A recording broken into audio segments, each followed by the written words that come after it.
মমতা বন্দ্যোপাধ্যায় উন্নয়নের জয়, সেনাপতির সেনাপতিত্বের জয়।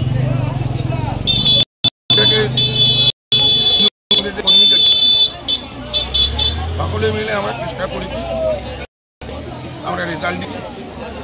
মুখ্যমন্ত্রীকে আমরা ভালোবাসি, বসিরহাট মানুষ ভালোবাসে। আমরা জনগণের সাথে কাজ করি, আমাদের ছিল, আগামী দিনে পাশে থাকবে, এটা আমাদের বিশ্বাস। আপনারা কতটা ভোটে লিড দেবেন? এই মুহূর্তে তো আমাদের প্রার্থী যা শুনছি আমরা জিতে আছি। এখন মনে হয় অষ্টম এবং 10ম রাউন্ড, আর 10টা রাউন্ড আছে, 10 রাউন্ডে আরও 1 লক্ষ, আমরা 3 লক্ষ 3.5 লক্ষ ভোটে জিতব। স্যার আপনাদের এখানে তো সন্দেশখালী নিয়ে প্রভাব সন্দেশখালী পর্যন্ত এগিয়ে আছে তৃণমূল প্রার্থী।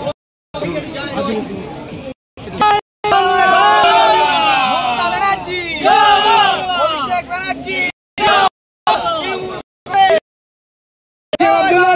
জিন্দাবাদ।